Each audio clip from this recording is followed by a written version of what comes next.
HSC লেভেলের শিক্ষার্থী বন্ধুরা, তোমরা এইচএসসি 27 হও অথবা নতুন এইচএসসি 28 ব্যাচের শিক্ষার্থী হও না কেন, তোমাদের প্রত্যেকের জন্য এই ভিডিওটি। আমরা কলেজ লাইফে ভর্তি হওয়ার পরে আমরা কলেজের টিচারের কাছে পড়ি এবং এর পাশাপাশি আমরা করি কি, এরকম নতুন বই কিনে আনি, একদম নতুন ব্র্যান্ডিং যেগুলো কথা বলা হয়। আমরা ফিজিক্সের জন্য তপন স্যারের বই, ইসাহাক স্যারের বই বা আরও যারা অক্ষরপত্র ইত্যাদি ইত্যাদি বইগুলো আমরা কিনি। কেনার পরে বইগুলো আমরা রেখে দিই। রেখে দেওয়ার পরে ফিজিক্সে আমরা কলেজে ক্লাসগুলো করি। কলেজের পাশাপাশি আমরা কিছু বুঝতে না পারলে আমরা চলে যাই প্রাইভেটে।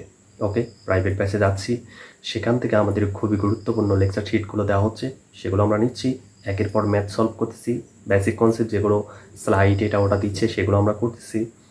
বাট আমরা এটার মাঝে সীমাবদ্ধ আছি যে এটা পড়লে আমাদের কমপ্লিট, ঠিক আছে, হ্যাঁ কমপ্লিট হবে অনেক কিছু, কিন্তু আমরা দিন শেষে এসে দেখা যায় যে আমরা এইচএসসি পরীক্ষা শেষ করার পর এরকম সেম একদম নতুন ব্র্যান্ডিং বইটা গিয়ে আবার সেল করি দোকানে। অনেকে আবার দেখা যায় যে এই যে এটা কিন্তু একদম হচ্ছে যে একটা ওল্ড বই, কিন্তু একদম ফ্রেশ কন্ডিশন মনে হচ্ছে। কেন? কারণ এই বইটাতে দুই একটা জায়গায় শুধুমাত্র দাগ দেওয়া আছে, আর ম্যাক্সিমাম জায়গাতে দাগ নেই বললেই চলে। মানে এটা যে স্টুডেন্টটা কিনেছিল সে এটা পড়ে নাই। বই আমরা পড়ি না, আমরা শিট গাইড এটা ওটার উপর নির্ভর হয়ে যাই। কিন্তু ভালো রেজাল্ট করার জন্য বা যারা ভালো ইউনিভার্সিটি থেকে শুরু করে ভালো মেডিকেল কলেজ ইত্যাদি জায়গাতে যারা চান্স পায় বা ইঞ্জিনিয়ারিংয়ে বইয়ে কুয়েটে, তারা কিন্তু এই বইগুলো কিন্তু তারা এরকম নতুন ফ্রেশ রাখে না, তারা এগুলো কিন্তু খুব ভালো করে পড়ে। সো তোমার জন্য আমার সাজেস্ট থাকবে যে তুমি যে কোনো একটা লেখকের একটা বই তুমি এরকম নেবা, নেওয়ার পরে এই বইটাকে সুন্দর করে একটু পড়ার চেষ্টা করবা। টিচার যে টপিকটা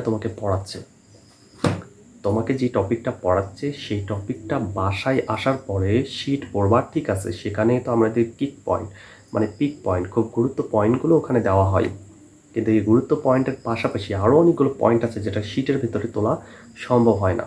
এর জন্য আমাদের বইটা নিডেড।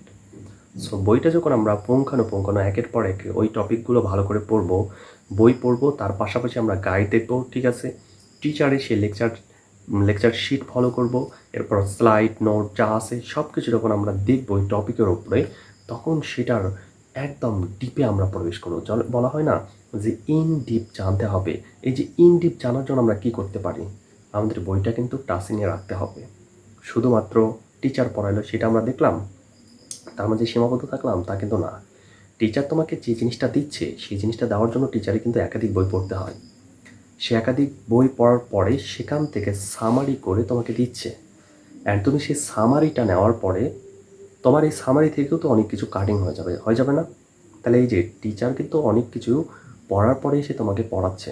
টিচার কিন্তু একটা বই থেকে পড়াই দেয়নি তোমাকে। টিচার অনেক কিছু অ্যানালাইসিস করে, অনেক ডাটা অ্যানালাইসিস করে তোমাকে দিয়েছে সামারি করে।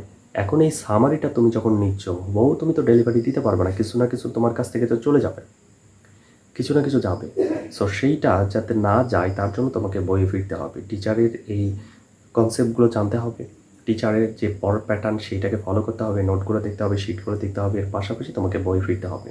সো মেইন বই পড়ো। এইচএসসি 27 তোমরা যারা আসো, তোমরা ফার্স্ট ইয়ার কমপ্লিট করছো, অনেক স্টুডেন্ট আমি দেখি যারা আমার স্টুডেন্ট আসো, তাদের কাছ থেকে অনেকের কাছ থেকে জানি যে তারা মেইন বই খোলেই নাই। এটা হতাশাজনক, এবং বিগত বছরগুলোতে এরকম দেখে আসছি যে মেইন বইটা তারা পড়ে না, মেইন বই না পড়ে শুধু শর্টকাট অ্যাপ্লাই করে, এবং শেষমেশ কিন্তু তারা কিন্তু ধরা খেয়ে যায়।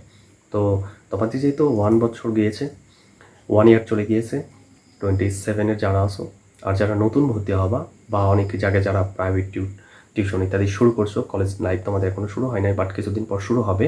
তো তুমি যেই টাইমে এই ভিডিওটা দেখো না কেন, তোমাদেরও কাজ হবে এইচএসসি লেভেলের যে কোনো স্টুডেন্ট, তুমি 27 28 বা তারপরে আসুক বা যেটা হোক না কেন, তোমাকে কিন্তু যে কোনো একটা রাইটারের বই পড়তে হবে। একটা রাইটারের বই এ টু জেড তোমাকে ভালো করে কনসেপ্টগুলো দেখতে হবে, এবং টিচার যে কনসেপ্টটা পড়াচ্ছে সেই কনসেপ্টটা একটু বাসায় এসে যদি তুমি দেখো, তাহলে আমার মনে হয় না যে তোমার ওই টপিকে কোনো প্রবলেম থাকবে। সো মেইন বই ফোকাস করো, তার পাশাপাশি তোমাকে যে লেকচার শিট দেওয়া হচ্ছে সেগুলো তুমি পড়ো। ওগুলো যে নিট না তা নয়, ওগুলো একদম পিক পয়েন্টগুলো দেওয়া আছে, পিক পয়েন্টগুলো আমাদের জানা জরুরি। তার পাশাপাশি মেইন বইটা কিন্তু আমাদের খুবই খুবই জরুরি। সো মেইন বই পড়ো, এর পাশাপাশি টিচারের যেই পড়ানোর যেগুলা নোট বা আদার জিনিস আছে সেগুলোকে ফলো করো, মেনটেন করো, দেখো ভালো রেজাল্ট হবে ইনশাল্লাহ। সো ভালো থাকো, সুস্থ থাকো, দেখা হবে পরবর্তী কোনো ভিডিওতে। আল্লাহ হাফেজ। এবং ফিজিক্স অফ নেচারে থাকো, ইউসুফ ফিজিক্সের সাথে থাকো। আল্লাহ হাফেজ।